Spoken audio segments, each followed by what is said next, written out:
Hello everyone and welcome back to my channel. So, this probably will be one of the hardest videos I'm gonna do for this YouTube channel. Let's start. I know that smartphones are getting better and better in photography, but I have 5 points I want to share with you to convince you guys to get a real camera. I'm one of the sinners that sold smartphone photography as a pro photography, and honestly, I only want to share with you guys that you can do photography with whatever gear you have. If you can't buy a real camera right now, don't stop going outside and try to take pictures. Try to be creative, and by doing that, you are a photographer.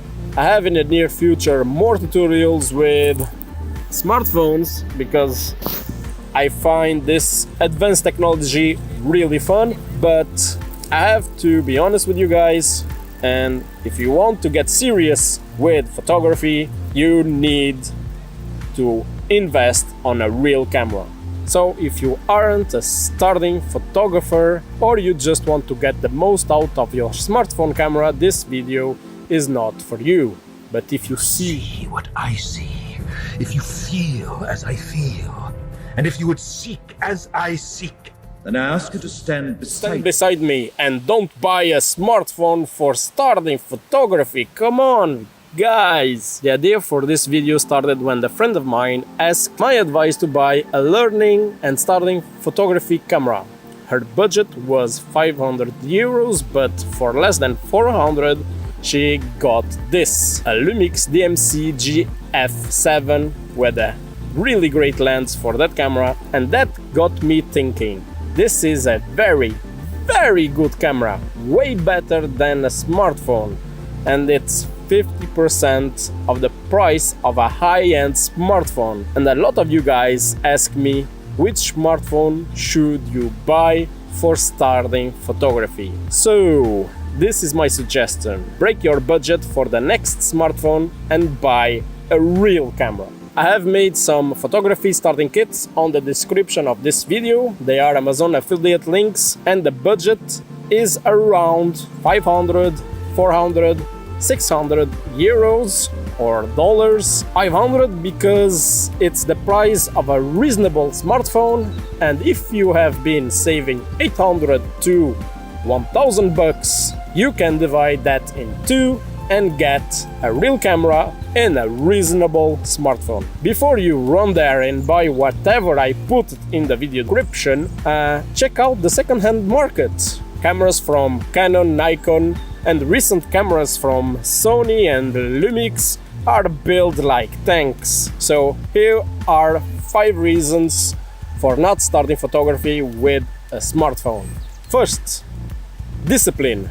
If you think that you have it, but you don't. And I am talking about the basic. Remember to bring your camera with you, back up your photos, check your batteries, clean your gear. As a serious future photographer, you need to get these work habits. And the sooner you start, the better. You don't imagine how many times I'm going out with my friends and they forgot to recharge the batteries, or the SD card is in the laptop, or whatever. Even I did these mistakes when I was starting photography. Point number 2. Aperture and big sensor. Aperture. If you don't know what aperture is, that is a big problem. You need to know how aperture works, and for this you need a real camera with a real lens and a big sensor. Aperture is one of the most important things to learn in photography, and the smartphone doesn't have aperture control. So I know that Samsung have a gimmick lens aperture changing, but that is a gimmick. A big sensor gives you an artistic choice. The bigger, usually the better. And please don't talk about the portrait mode on smartphones, okay? It looks so, but isn't the real deal.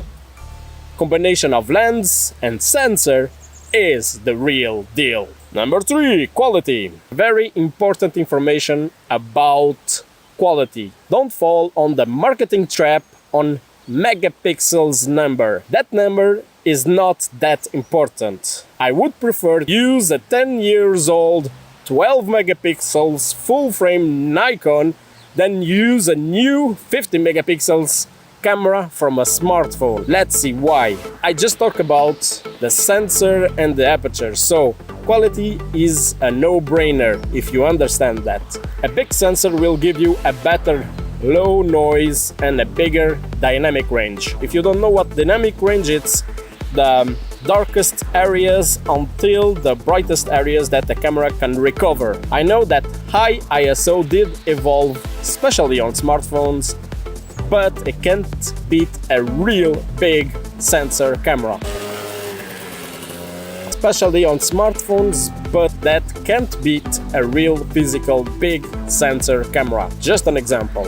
Imagine that the light is water. So the F number of the lens is the amount of rain falling, okay? Which sensor will get more water? The bucket of a smartphone or a big pool of a real camera? Finally, the most important in photography, quality. The lens. A sharp image is not the amount of pixels of an image, but the quality of the lens. So, the lens is the most important part of any camera. If you spend your money on a high-quality lens, that lens is for life. The real camera lens is built to get the sharpest image as possible, respecting its budget. And the smartphone lens is built to fit your pocket first, followed by its budget, and the quality only comes at third place. 4. Future-proof. Talking about lens. A good lens, you can buy it second-hand at a very reasonable price and it will endure for a long time. In reality, they never age. Let's talk about the camera itself. So I have a Canon 6D, as you already saw, I imagine, and I did buy that camera at 2013, and the 6D Mark II is here now for a year or two or so, and the new Canon R is here also, but I don't feel the need to upgrade just yet.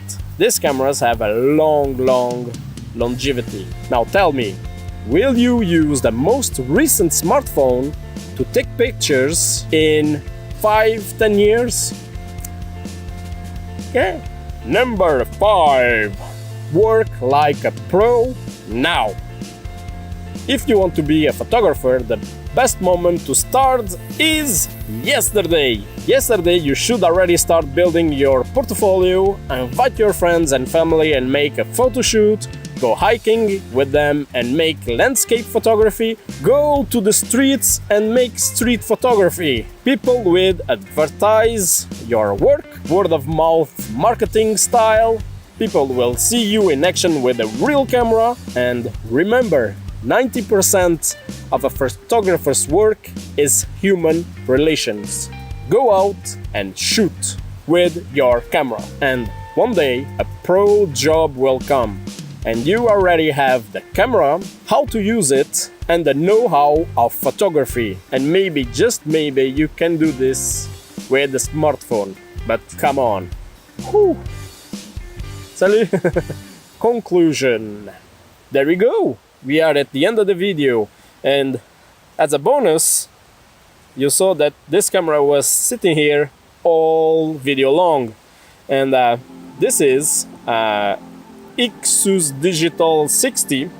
It was my first camera. I bought this in 2006 or 2007, and the camera actually still works. It was my first camera. At the time, smartphone photographers wasn't really a thing. When I finished the university at 2009, and I felt the need to upgrade really fast to a real camera. Well then, if you have any questions, leave it down below on the comments. I try to answer them. Drop a like if you learned something. If you learned something, drop a like and subscribe if you want to see more stuff like this. I am Miguel. Until next time, see ya.